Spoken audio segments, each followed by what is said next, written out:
good afternoon and good evening kung saan man kayo naroon guys. Tara guys, samahan niyo ako guys. Magluluto ako ng gulay. Hindi ko alam kung anong klaseng gulay ito. Basta anong nakita ko doon sa namin sa brave namin, yun lang ang ginulay ko. Sige, tingnan mo nga itong gulay ko guys, kung ano itong gulay ko. Kung magpapansit ba o ano wala talaga kami, wala na akong choice na makita yun lang talaga ang choice na maluluto ko for today for my lunch. Then nga kung ano na lang ang maisip namin dito, yun na lang lulutuin namin. Wala kang mahanap, hindi ka naman katulad din sa Pinas. Pag gusto mo ng ganyang luto, pupunta ka agad sa palengke. Dito kailangan mamasahe ka pa, pupunta pa doon sa malayo kasi ang Filipino food dito malayo talaga doon sa amin. Ito lang nakita ko sa rep. Ito na lang niluto ko. Tingnan nyo guys kung ano itong nilutuin ko guys. Yan guys. Ito ay repolyo guys. Akala nyo pansit hindi ito pansit guys ha. Ito ay carrots. Tapos haluan namin ng piritong isda kasi may prito kaming isda kahapong natira. Kaso guys, ito lang ang ano namin guys kasi wala kaming bawang. Wala kaming bawang. Naubos na pala yung bawang namin. Init-init dito lumabas. Malapit lang naman dito pag init-init lumabas na po. Ayan. Maglagyan lang namin sibuyas, kamatis. Dissolve na yung ulam po ito din. Naging buhay abroad. Ganyan talaga. Yan lang ang kailangan kong sangkap guys. Sige guys nilagyan ko na ng mantika. Yan ang kawali ko para mag-start na ako guys.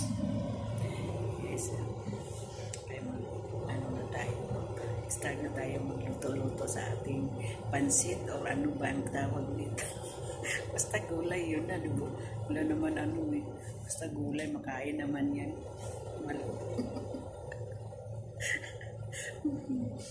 Huwag kayong tatawa.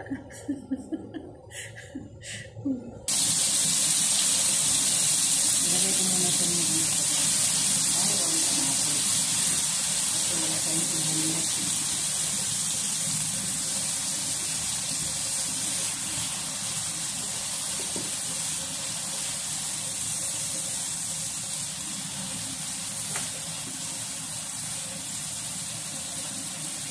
Yan lang guys, ang aming kamatis lang at saka guys, dahil wala kaming sibuyas. Yung aming lutong pachamba guys. Lagay ko na po guys ang aking kaya cabbage. At ano ba to? Carrots. Cabbage. Pansit. Gulay namin parang ano to, pansit o ano? Parang sa pansit with fish. Pansit with fish kasi walang pansit. Ano lang, sahog lang. Yan lang guys, ilagay natin guys dahil para lang makaulam tayo. Dito sa abroad, hindi dapat maarte-arte ang mga tao. Kung anong makikita namin doon sa ilalim ng aming bread, yun lang. Kasi ang dito may ano nga dito basta yun lang. Lagyan din namin konting toyo para feeling namin nagpapansit kami. Lutuin ko muna to carrots guys. Lagyan natin ng konting tubig guys kasi tapos pakuluan. Parang sweet and sour na to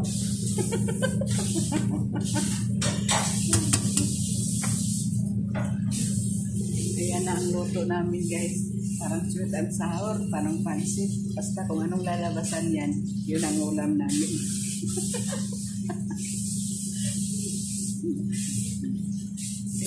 Kung ano kasi dito makita namin yun nalulutuin namin.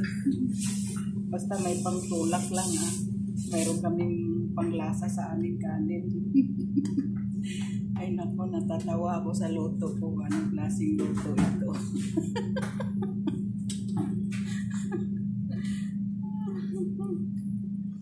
Okay guys, balik natin. Lutuin natin to guys.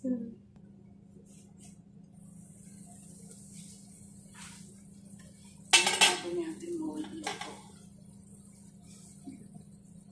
Luto na ba itong ating carrots?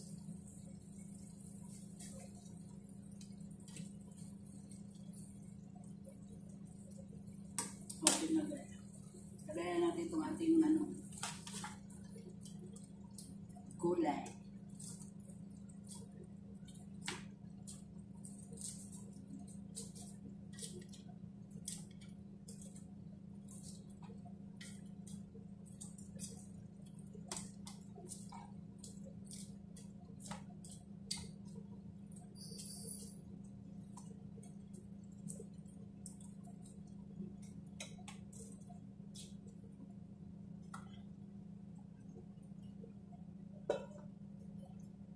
Takpan muna natin para maluto yung cabbage, guys.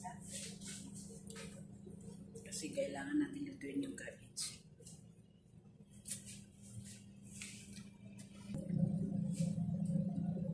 Sana natin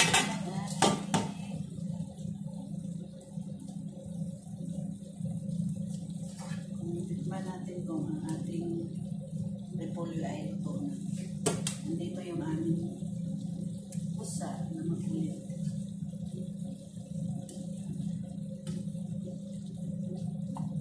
Huwag natin masyadong kasi baka madurog yung isda. Mahirap madurog.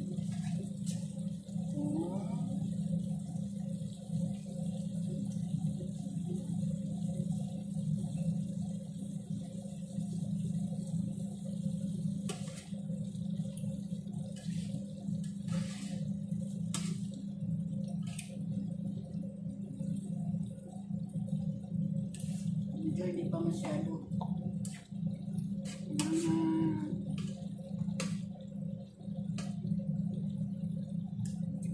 10 minutes.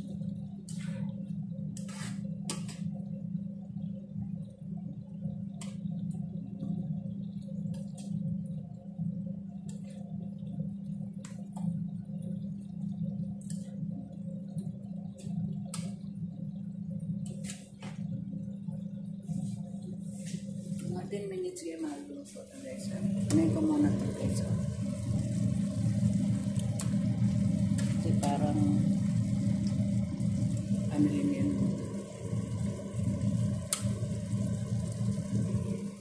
Balikan ko kayo, guys, pagka maluto na kasi kakain tayo.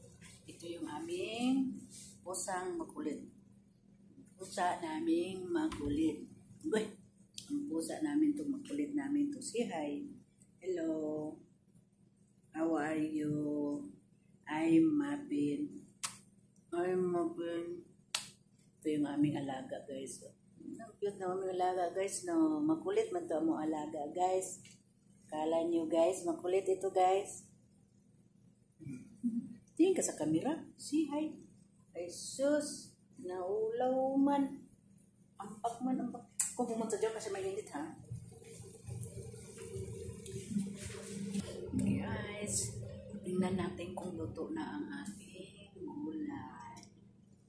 Wow!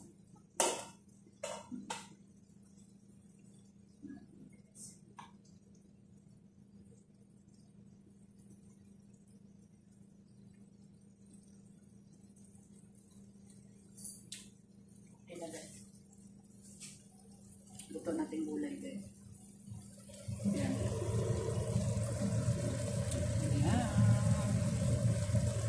Luto na yan.